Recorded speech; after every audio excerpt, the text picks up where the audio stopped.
અમારો ખાસ કાર્યક્રમ આપણું ગુજરાત એટલે ગુજરાતની વાતો અને ગુજરાતના સમાચાર। દર્શક મિત્રો, આજે આપણે જાણીશું અરેઠમાં ટાંકી તૂટી પડવાની ઘટના મામલે પોલીસે મોટી કાર્યવાહી કરી છે।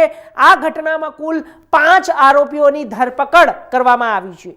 ધરપકડ કરાયેલા આરોપીઓમાં કોન્ટ્રાક્ટર જયંતિ પટેલ, અંબાલાલ, જસ્મીન પટેલ તેમજ સુપરવાઇઝર અને સ્ટાફ સુપરવાઇઝરનો સમાવેશ થયો છે। ઝડપાયેલા તમામ આરોપીઓ એકબીજાના સગા સંબંધી હોવાનું સામે આવ્યું છે। હાલ પોલીસ દ્વારા આગળની કાયદેસર કાર્યવાહી હાથ ધરવામાં આવી છે।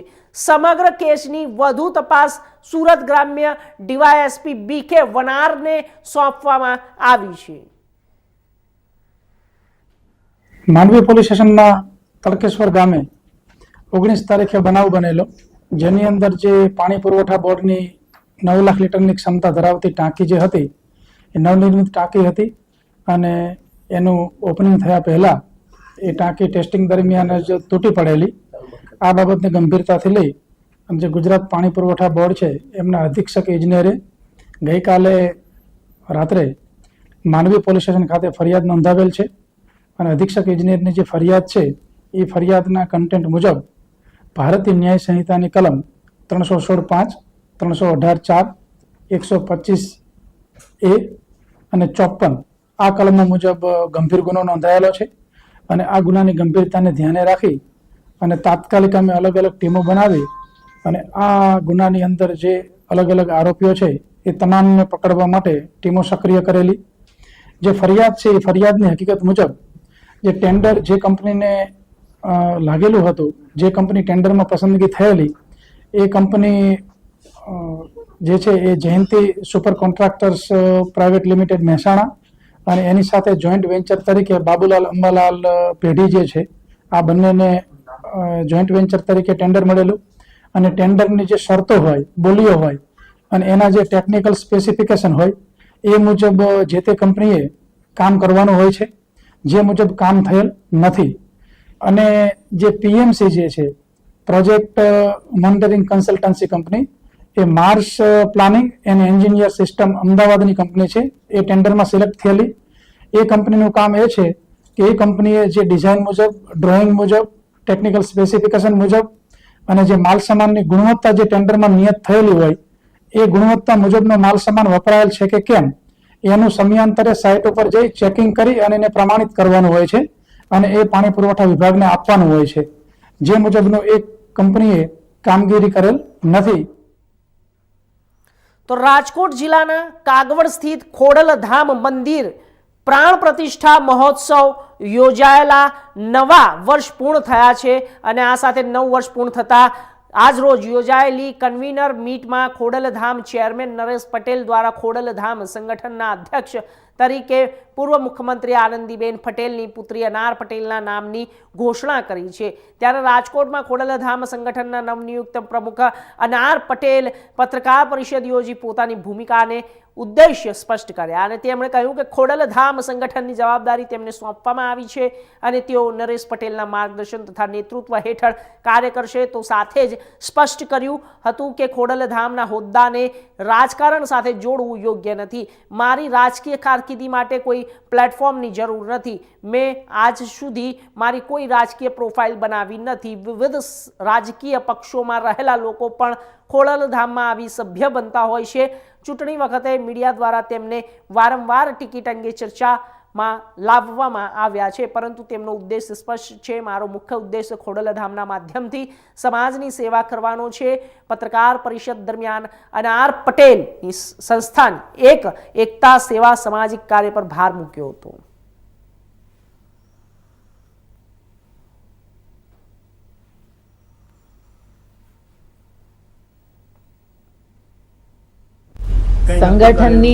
અમારી સંગઠનની ટીમનો ગોલ છે આ, કારણ કે અમે સાથે કામ કરી રહ્યા છે। એક તો આપણે જે વાત કરીએ કે બી ગામ અને વોર્ડ અને સોસાયટી સુધી સંગઠન પહોંચે, બીજું શિક્ષણ, આરોગ્ય અને કૃષિ, આ 3 સેક્ટર સાથે ખોડલધામ ટ્રસ્ટ કામ કરી રહ્યું છે।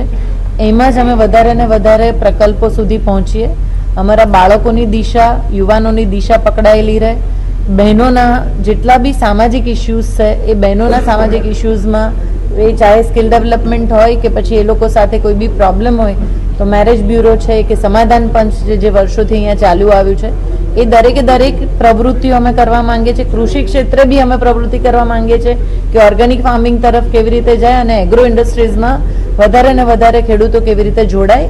બહુ પોઝિટિવલી મુદ્દાઓ તૈયાર કર્યા છે. આના પછી અમારા જિલ્લા કન્વીનરોની 2 દિવસનું ઓરિએન્ટેશન અમે કરવા માંગીએ છીએ. એ ઓરિએન્ટેશનમાં એ લોકોને એક પ્રકારની ટ્રેનિંગ આપવામાં આવશે કે જેનાથી આ મુદ્દાઓને અમે નીચે સુધી કેવી રીતે લઈને જઈ શકીશું.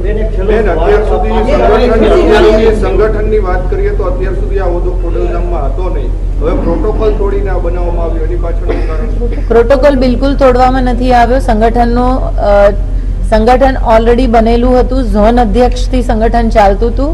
આ વખતે એક નવેસરથી પ્રક્રિયા અને હાયરાર્કી બનાવવામાં આવી. એના હોદ્દાના ભાગરૂપે આ વસ્તુ કરવામાં આવી છે. કારણ કે એક ક્લિયર મેસેજ આપવો હોય ત્યારે તમારી એક વ્યક્તિની વરણી થવી બહુ જરૂરી છે.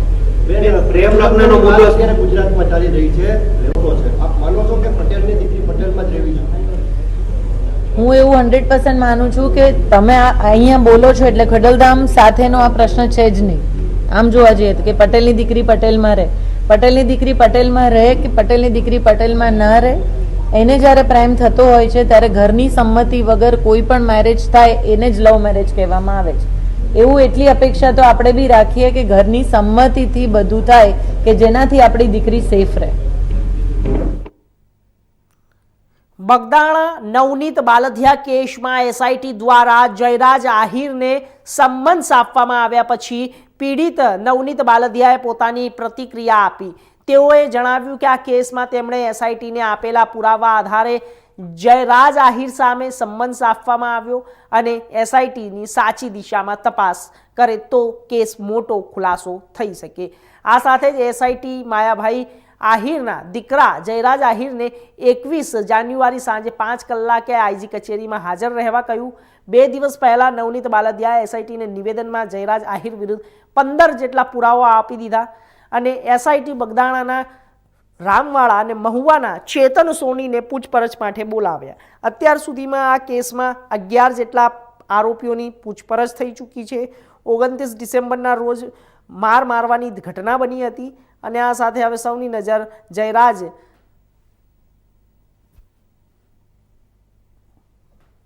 મારું નામ નવનીત બાલધિયા છે. જે મેં 2 દિવસ પહેલા મને જે એસઆઈટીમાં નિવેદન લેવા માટે બોલાવ્યો હતો એના અનુસંધાને મેં જે 15 મુદ્દા આપ્યા છે જે મેં રજૂ કર્યા છે એના ઉપર તપાસ કરી. અત્યારે જે એસઆઈટી છે તે એની ઉપર તપાસ કરી રહી છે. જેના અનુસંધાને જે અત્યારે જે કોઈને બોલાવવામાં આવે છે એમની પૂછપરછ કરે છે.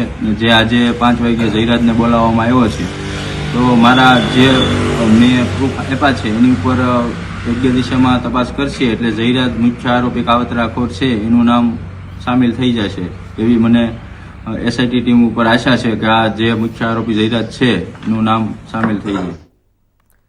ભાવનગર જિલ્લાના બગદાણા ચકચારી હુમલાના પ્રકરણમાં એસઆઈટી સમક્ષ વધુ 2 લોકો હાજર થયા છે. એસઆઈટીની ટીમે આજે બગદાણાના રામભાઈ વાળા અને ઉર્ફે મહુવાના ચેતન ઉર્ફે આપા સોનીને પૂછપરછ માટે ભાવનગર રેન્જ આઈજી ઓફિસે બોલાવ્યા હતા. બંનેને સમન્સ પાઠવ્યા બાદ તેઓ હાજર થયા અને એસઆઈટી દ્વારા બંનેની લગભગ 2 થી 2.5 કલાક સુધી વિગતવાર પૂછપરછ કરવામાં આવી. આ કેસમાં અત્યાર સુધીમાં જ્યારે એસઆઈટી દ્વારા 3 સહિત કુલ 11 આરોપીઓને ઝડપી પાડવામાં આવ્યા છે. નવનીત બાલધિયા મારામારી કેસમાં પૂછપરછ પૂર્ણ થયા બાદ બંને વ્યક્તિઓ મીડિયા સામે મૌન રહ્યા હતા. કોઈ પણ પ્રકારની પ્રતિક્રિયા આપી ન હતી. વધુ 2 લોકોની હાજરી બાદ એસઆઈટીએ તપાસનો ધમધમાટ વધુ તેજ કર્યો છે.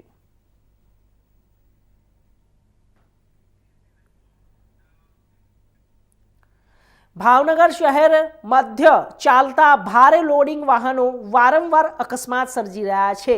આજે સવારે શહેરના રાણીકા વિસ્તારમાં બાઇક પર નોકરીએ જતા પ્રદીપ મહેશ પડધારિયા ને એક માટી ભરીને જતા ટ્રક ચાલકે અડફેટે લીધું. તેનું ઘટના સ્થળે મોત નીપજ્યું. બનાવને પગલે લોકોના ટોળા એકઠા થયા. પોલીસને જાણ કરાતા પોલીસનો કાફલો ઘટના સ્થળે દોડી ગયો. નવા બંદર માર્ગના ડાયવર્ઝનના કારણે તમામ ભારે લોડિંગ વાહનો શહેર મધ્યમાંથી પસાર થઈ રહ્યા છે। આ વાહન ચાલકો ભારે ભીડમાં પણ બેફામ સ્પીડ ચલાવી વારંવાર અકસ્માત સર્જી રહ્યા છે।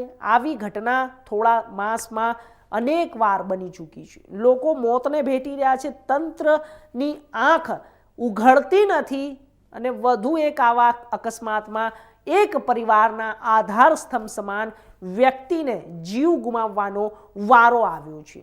તો આ સાથે જ હવે શહેરમાંથી પસાર થતા ભારે વાહનો પર તાકીદે રોક લગાવવામાં આવે તે જરૂરી છે।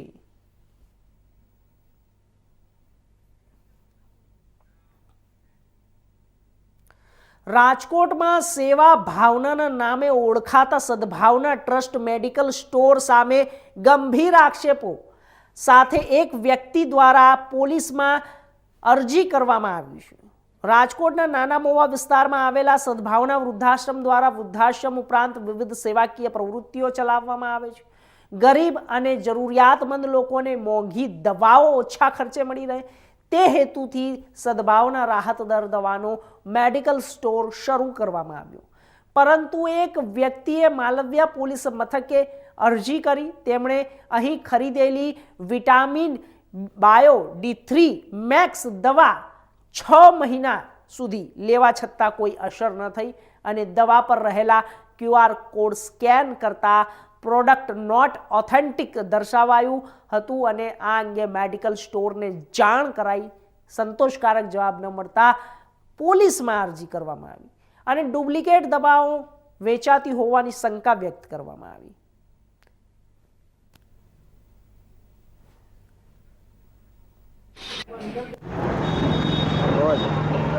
રાજકોટના માલવ્યનગર પોલીસ મથકમાં એક કહેવાય જાગૃત નાગરિક દ્વારા જે કહેવાય કે રાજકોટનું જે એક સદભાવના જે વૃદ્ધાશ્રમ છે તેના દ્વારા જે એક મેડિકલ સ્ટોરો ચલાવવામાં આવે છે રાહત દરે દવાના, ત્યાં જે કહેવાય તે સદભાવના મેડિકલ સ્ટોર ઉપર એક અરજી કરવામાં આવી હતી। જે અરજીમાં સ્પષ્ટપણે તેમને ઉલ્લેખ કરવામાં આવ્યો હતો કે આ જે મેડિકલ સ્ટોર છે સદભાવના, ત્યાં જે કહેવાય દવાઓ જે આપવામાં આવે છે રાહત દરે તે ડુપ્લિકેટ છે। ત્યારે મારી પાછળના દ્રશ્ય જોઈ રહ્યો છો કે અત્યારે ઇન્ડિયન ન્યૂઝની ટીમ છે તે સદભાવના મેડિકલ સ્ટોરની જે મેઇન બ્રાન્ચ છે રાજકોટના નાના મોવા રોડ પાસે આવેલી ત્યાં આવી ગઈ છે અને અત્યારે હાલ સમગ્ર મામલે આપણે તથ્ય જાણવાની કોશિશ કરી છે। ત્યારે હાલ કહેવાય કે જે સદભાવના જે મેડિકલ જે છે તેના સત્તાધીશો દ્વારા કોઈ ઓફિશિયલ સ્ટેટમેન્ટ નથી આવ્યું, પણ જે કહેવાય ઓફ ધ રેકોર્ડ તેવું વાત કરવામાં આવી છે કે જે આ સદભાવના મેસા જે છે ચેરિટેબલ ટ્રસ્ટ અને જે કહેવાય કે મેડિકલ સ્ટોર છે તેને બદનામ કરવાનું ક્યાંક ને ક્યાંક કાવતરું કરવામાં આવ્યું છે। કેટલાક જે કહેવાય કે એજન્સીના જે કહેવાય એજન્સીના માલિકો દ્વારા આજે અમારા દ્વારા જે રીતે દવા સસ્તી આપવામાં આવે છે તેના પેટમાં ખતરાગ ઊભો થાય છે। તેથી કહેવાય કે અમને જે બદનામ કરવાનું કોશિશ કરવામાં આવી છે। જે દવા જે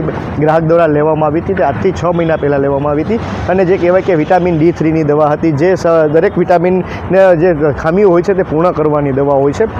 ત્યારે જે આ દવા લેવામાં આવી હતી તે 6 મહિના પહેલાં જે ગ્રાહક દ્વારા લેવામાં આવી હતી, તે બાદ તેમનું કોઈ બિલ જ બન્યું નથી અને જે કહેવાય જો તેના અને જે બાદ જે કહેવાય કે જે QR કોડની સ્કેન કરવાની વાત હતી તો QR કોડ સ્કેનની જે વાત છે તે 2 મહિના પહેલાં આવી છે। આજે 2 મહિના પહેલાં QR કોડ સ્કેનની જે સિસ્ટમ છે તે ઊભી કરવામાં આવી છે।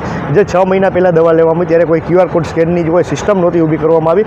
ત્યારે હાલ અત્યારે ક્યાંક ને ક્યાંક આ જે વાતો છે તે પાયાવિહોણી છે। ક્યાંક ને ક્યાંક સદભાવના જે વૃદ્ધાશ્રમ છે જે અને જે મેડિકલ સ્ટોર છે જે રાહત દરે દવાઓ વેચે છે ગરીબ લોકોને માટે જે દવા જે આશારૂપી ઊભી થાય છે, ત્યારે આવા જે લોકો છે તેના દ્વારા જે કહેવાય કે સદભાવના વૃદ્ધાશ્રમ અને જે મેડિકલ સ્ટોર છે તેને બદનામ કરવાની વાત આવે છે। આગામી દિવસોમાં આ બાબતે જરૂર પડશે તો અમે પણ જે કહેવાય કે કાયદાકીય કાર્યવાહી કરીશું અને પ્રેસ કોન્ફરન્સના માધ્યમથી સમગ્ર વાતનો જે ઉચ્ચાર કરીશું। જે કેટલીક મેડિકલ એજન્સીઓ છે જેને જે નફો નથી મળી રહ્યો, કારણ કે જે રીતે સદભાવના જેટલી દવાઓનું જે ટૂંકા ગાળામાં ટૂંકા નફે અને ઓછા માર્જિનથી કહેવાય કે ગરીબ લોકોને વેચે છે, ત્યારે આવી જે દવાઓ છે તે બીજી એજન્સીઓ અને બીજા મેડિકલ સ્ટોરો છે તેને મોટો ગાળો અને મોટો નફો કમાતા હોય છે, તેથી તેને નથી મળતો અને લોકો અહીંથી ખરીદી કરે છે। ત્યારે જે કહેવાય કે તેના જે ખાનગી મેડિકલ સ્ટોરો છે અને જે એજન્સીઓ છે તેના પેટમાં તેલ રેડાય છે, ત્યારે સમગ્ર બાબતે આવા પાયાવિહોણ આક્ષેપ કરે છે અને અરજીઓ કરવામાં આવી છે। ત્યારે હવે જોવું રહ્યું કે રાજકોટની માલવ્યા પોલીસ અને જે કહેવાય ડ્રગ કમિશન જે છે આ બાબતે કેટલી સતર્ક બને છે અને જો જે વિટામિન D3ની જે દવાઓ હતી જે કહેવાય કે ડુપ્લિકેટ દવાઓ હતી, જે દર્દીને ખાવામાં 6 મહિના પછી ખબર પડી કે આ ડુપ્લિકેટ દવાઓ છે, ત્યારે આ બાબતે ઘણા જે કારણો છે તેની તથ્ય તપાસ કરીને જવાબદારો સામે કેવા પગલાં લે છે તે હવે જોવું રહ્યું। કેમેરામેન હાર્દિક ભોણિયા સાથે પ્રતિક લીંબાણી, ઇન્ડિયા ન્યૂઝ, રાજકોટ। જસદણ પારેવાડા ગામમાં એક ભયંકર ઘટના સામે આવી છે, જ્યાં પિતાના હાથે પોતાના 5 વર્ષના પુત્ર ઉમેશની હત્યા થઈ। આરોપી પિતા વિજયવાળા અવારનવાર પરિવારજનો સાથે મારકૂટ કરતા હોવાનું સામે આવ્યું હતું. દ્વંદ્વ વર્ષમાં જ્યારે વિજયવાળાએ પોતાના દીકરાને મારી નાખવાની ધમકીઓ પણ આપી. મૃતદેહને ફોરેન્સિક તપાસ માટે રાજકોટ ખસેડવામાં આવ્યો. જ્યારે બનાવ સંદર્ભમાં રાજકોટ ગ્રામ્યના ભાડલા પોલીસ સ્ટેશન દ્વારા ફરિયાદ નોંધાવવાની તેમજ જરૂરી તપાસ હાથ ધરવાની અને હાલમાં પોલીસ તપાસમાં આવી રહ્યું છે. આ હત્યા કે ઘરકંકાસને કારણે થઈ કે અન્ય કોઈ કારણોસર સ્થાનિકોમાં ઘટનાને ભયનો માહોલ ફેલાવી દીધો છે અને આગળની કાર્યવાહી ચાલુ છે. શું નામ બેન તમારું? વાડા કાજલ. શું થયું છે બેન તમારા દીકરાને? દીકરાએ રહી એને બાપે બધું કર્યું એમ કઈ ખબર નથી.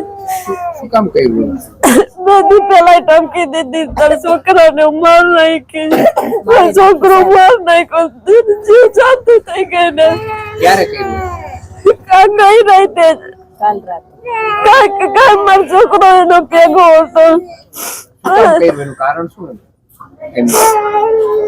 નકરો દારૂ પીને નકરો રખડે, દારૂ પીને આચાર ગોટાવે એમ નાખે.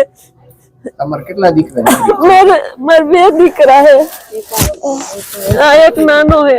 ઓલાની ઉંમર કેવડી હતી? 5 વર્ષનો હે. ઘરવાળો બહુ સારો હતો. એ ક્યાં તમારો ઘરવાળો ક્યાં ગયો હતો? એ બાટલા પોલીસ ચોકી મળ્યો. મને અમૃતાબેન ભલાભાઈ.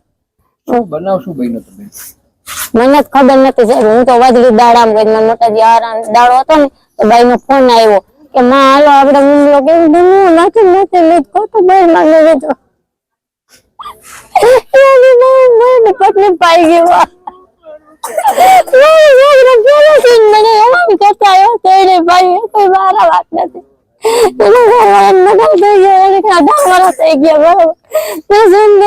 છોકરા મોટા કર્યા છોકરા કે મને અહીંયા પડ્યું છે મેં પડાવી તો મારો હજી પીછો મેં વાદળી આવ્યો ને મને મારો કુટીને વયો ગયો. મારા લઈ ગયો, મારા આકરા લઈ ગયો, ચાંદીના બધું લઈ ગયો, પંખા, મારા બાટલા 2-3 તો મારા બાટલા લઈ ગયા. મારે કેટલીક વાર લેવું, મારે રાંધવાનું રહેવા નથી દેતો મારો છોકરો. મેં એમ કે તમામ નાખીશું કારખાનામાં કામ કરવું. શું માગણી છે બેન? એને કેવી સજા થવી છે? એને ગમે મોકલી દો એમ એટલે અમારી નજર આમો નો થાવો છે. બીજું મારે કાંઈ જોતું નથી. પાછું તો હું તો ગમે તેમ છોકરાને બાપ તો જોઈશે, પાછું અમે નો દઈ હગી પણ રાજકોટમાં નહીં એમ સાહેબ પગે લાગી. બરોબર અમારા ભાઈઓ અને ભાઈઓ ત્રાસી ગયા. ભાઈઓને કહ્યું ને તે એમ કે તમારા છોકરા દારૂના નશામાં ગયા ને અમે હવે એની જવાબદારી નહીં લઈ. હવે તમે એને ક્યાંક જેલખાનામાં નાખી દો. ભાઈ કંટાળી ગયા અમે તો ને દારૂ વાળાને તમે બંધ કરો સાહેબ. અમારે દારૂ એને અમારું ઘર બરબાદ કરી નાખ્યું છે. તો આગળ વાત કરીશું. બનાસકાંઠામાં ઠાકોર સમાજના બંધારણ બાદ ધાર્મિક અને સામાજિક પ્રસંગોમાં ડીજે બંધ કરવાના મુદ્દાને લઈને વિવાદ વધી ગયો. ઓગળ ખાતે યોજાયેલી ઠાકોર સમાજની બેઠકમાં ધાર્મિક તથા સામાજિક પ્રસંગોમાં ડીજે બંધ કરાવવાના બંધારણમાં ઉલ્લેખ કરવામાં આવ્યો હતો કે આ નિર્ણયને લઈને ઠાકોર સમાજના યુવાનોમાં ભારે આક્રોશ જોવા મળી રહ્યો છે. યુવાનોએ આક્ષેપ કર્યો કે સાંસદ અને કોંગ્રેસના નેતાઓના દબાણથી ડીજે બંધ કરાવવામાં આવ્યું છે. ડીજે મુદ્દે યોજાયેલી એક બેઠક દરમિયાન જો ડીજે બંધ કરાવશો તો અમારે દારૂ ગાળવાની ફરજ પડશે એવો વિડીયો સોશિયલ મીડિયામાં વાયરલ થયો અને ઠાકોર સમાજના ઘણા યુવાનો ડીજેના વ્યવસાય સાથે સંકળાયેલા છે. તેઓ આ નિર્ણયથી મુશ્કેલીમાં મુકાઈ રહ્યા છે. આ મુદ્દે સાંસદ ગેનીબેનને પ્રતિક્રિયા આપતા જણાવ્યું કે ડીજે બંધ કરવાનો નિર્ણય 3 જિલ્લાના ઠાકોર સમાજના આગેવાનો દ્વારા લેવામાં આવ્યો છે. તેમણે ઉમેર્યું કે બંધારણની બનાવતી વખતે આ મુદ્દે ચર્ચા નહોતી થઈ અને હવે 1 વર્ષ બાદ બંધારણ દિવસની ઉજવણી દરમિયાન આ મુદ્દે જાહેરમાં ચર્ચા કરવામાં આવશે. હાલ ડીજે મુદ્દે ઠાકોર સમાજના યુવાનો અને સાંસદ આમને સામને આવ્યા. દિયોદરમાં યોજાયેલી ડીજે મુદ્દે બેઠક પણ યુવાનોએ ખુલ્લેઆમ વિરોધ નોંધાવ્યો. અત્યારે હાલ તો અમારી પરિસ્થિતિ બહુ ખરાબ છે, કારણ કે બધી સમાજમાં ડીજેની પાબંદી આવી ગઈ છે અને ક્યાંક ને ક્યાંક અમારે દિયોદર તાલુકાની અંદર 150થી વધુ ડીજે સંચાલકો છે. એમને બહુ મોટું નુકસાન થઈ રહ્યું છે, કારણ કે બધી સમાજમાં ડીજેની પાબંદી આવે એટલે બધાને નુકસાન થાય છે. અને બધી સમાજને એટલી નમ્ર વિનંતી છે કે થોડીક ડીજેની પાબંદી ખુલે તો અમારા ધંધા થોડા ખુલે, અમારો રોજગાર ચાલે.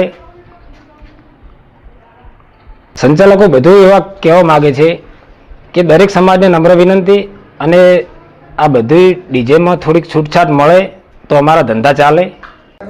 ગુજરાતના ક્ષત્રિય ઠાકોર સમાજની જય માતાજી. મારા નવગણજી ઠાકોર તારીખ 7/12/2025 રોજ સરસ્વતી તાલુકાના વડુ ખાતે સદારામ સેવા સમિતિ ગુજરાત દ્વારા એક ઠાકોર એક રિવાજનું સૂત્ર હું લાવ્યો. તેના અનુસંધાને વડુ મુકામે જંગી સભાની અંદર ઠાકોર સમાજનું બંધારણ બનાવેલું. બંધારણની અંદર અલગ અલગ મુદ્દા નક્કી કરેલા. એ મુદ્દાઓની અંદર સમાજની રાય લીધેલી, સમાજનું માર્ગદર્શન લીધેલું, સમાજના તમામ આગેવાનોનું સૂચનો પણ મેળવી, સૂચન મેળવી અને બંધારણ બનાવે. એ બંધારણની અંદર ડીજે નો જે પ્રશ્ન છે, જે ડીજે વાળા ભાઈઓ આંદોલન કરી ગયા છે, એ તમામને મારી વિનંતી છે, તમારે સમજવા ફેર થાય છે, તમારે સમજણ ફેર થાય છે. તમે બંધારણનું અર્થઘટન ખોટું કરો કે આ બાબતમાં કોઈ મુદ્દાની અંદર કોઈને લોકોને વાંધો હોય, કોઈ આ બાબતમાં કોઈ મુદ્દામાં સુધારો કરવાનો હોય તો એ સુધારો કરવાનો હતો.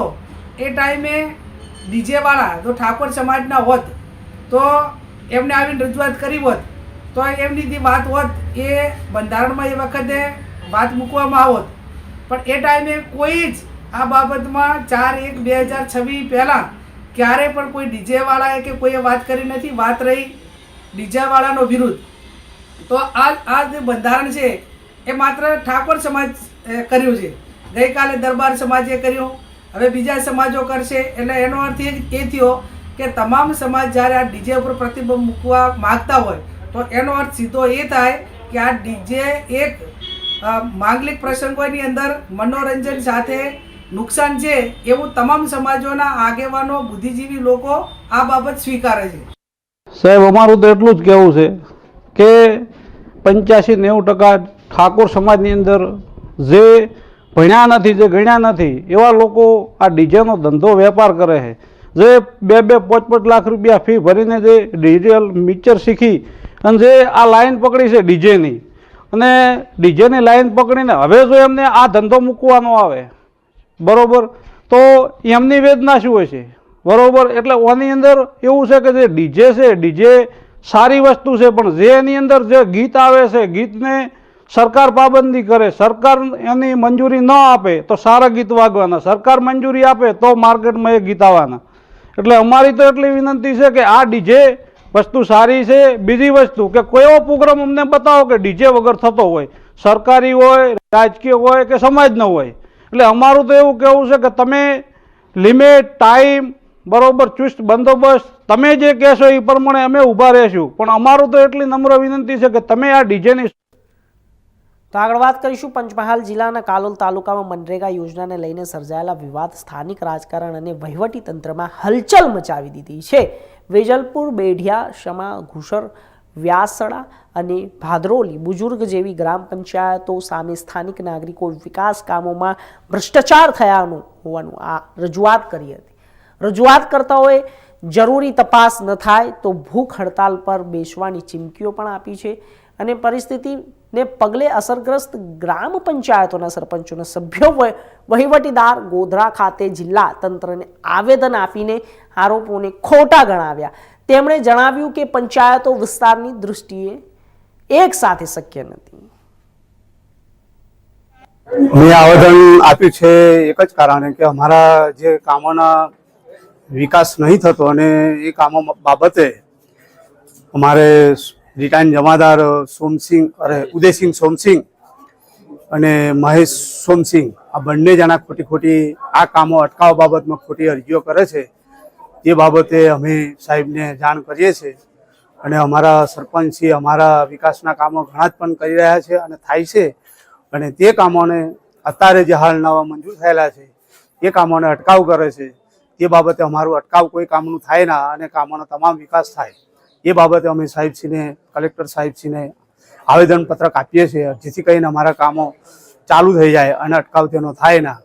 અને આવા ખોટા લોકોની ખોટી અરજીઓ લે નહીં એ બાબતે અમારી ખાસ અરજ વિનંતી છે સાહેબ છે. અમારે લગતા કામો એવા છે, સીસી રસ્તા છે, વધતા ગામની અંદર પાણી નથી, એ પાણીને પણ અમારા સરપંચ છે પશ્ચિમ બેડિયામાં લગભગ એ પાણીને પણ પૂરું પાડે છે અને ગામની અંદર બી અમારું પાણીની જરૂરિયાત છે તે પણ પૂરું પાડે છે સરપંચી. બરાબર, આવા બધા અમારે કામો તો ચાલુ જ છે. વેજલપુર ગ્રામ પંચાયતની અંદર થોડા દિવસ પહેલા સલીમભાઈ કઠિયા અને બીજા કોંગ્રેસના કાર્યકર્તાઓ દ્વારા જે આવેદન કલેક્ટર કચેરીમાં આપવામાં આવ્યું હતું, એ જે મનરેગાના કામો કે વિકાસના કામોમાં ભ્રષ્ટાચાર થયેલ છે એ બિલકુલ ખોટું આવેદનપત્ર એ લોકોએ આલેલું છે. અને વેજલપુરની અંદર જેટલા બી વિકાસના કામો થાય છે એમાં અડચણરૂપ આ ખાલી કોંગ્રેસના માણસ બે ચાર જે રહ્યા છે એ જ આવેદનપત્ર આપવા આવે છે વારે વારે અને ભ્રષ્ટાચાર થયો છે એ જ કર્યા કરે છે. આગળ પાછળ તાલુકાની અંદર બધી જ જગ્યાઓ ઉપર એમનો જ ભ્રષ્ટાચાર કરીને બધા ગામોને બદનામ કરે છે અને વેજલપુરની અંદર એક નંબરનું કામ થાય છે અને કમ્પ્લીટ થાય છે કામો, અને તો બી ભ્રષ્ટાચાર થાય છે અને વારે વારે અધિકારીઓને હેરાન કરવાનું. જિલ્લાની ટીમો, તાલુકાની ટીમો તપાસ કરીને જાય છે અને વારે વારે 4-4, 5-5 વાર તપાસ કર્યા છતાં બી એક જ આવેદન આપવા આવે છે કલેક્ટરને, તાલુકામાં ડીડીઓ સાહેબને કે ભાઈ ભ્રષ્ટાચાર થયો છે, ઓછું કામ થયું છે. કામ વ્યવસ્થિત થાય છે તો બી આ લોકોને કશું એ પડેલી જ નથી. સાહેબો હેરાન થાય છે અને વેજલપુરની અંદર કામ એ કમ્પ્લીટ થાય છે તો બી આખું ભ્રષ્ટાચાર એમ જ કરી રહ્યા છે. તો અમારી એકલી કલેક્ટર સાહેબને રજૂઆત છે કે અમે જે કામો વેજલપુરના વિકાસના કામો થાય છે વ્યવસ્થિત થાય છે. અને મારું નામ ખેર મેઘરાજસિંહ નટવરસિંહ. તો અમારા ખાસ કાર્યક્રમ આપણું ગુજરાતમાં બસ આટલું જ. દેશ દુનિયાના તમામ સમાચાર માટે જોતા રહો ઇન્ડિયા ન્યૂઝ ગુજરાત. નમસ્કાર.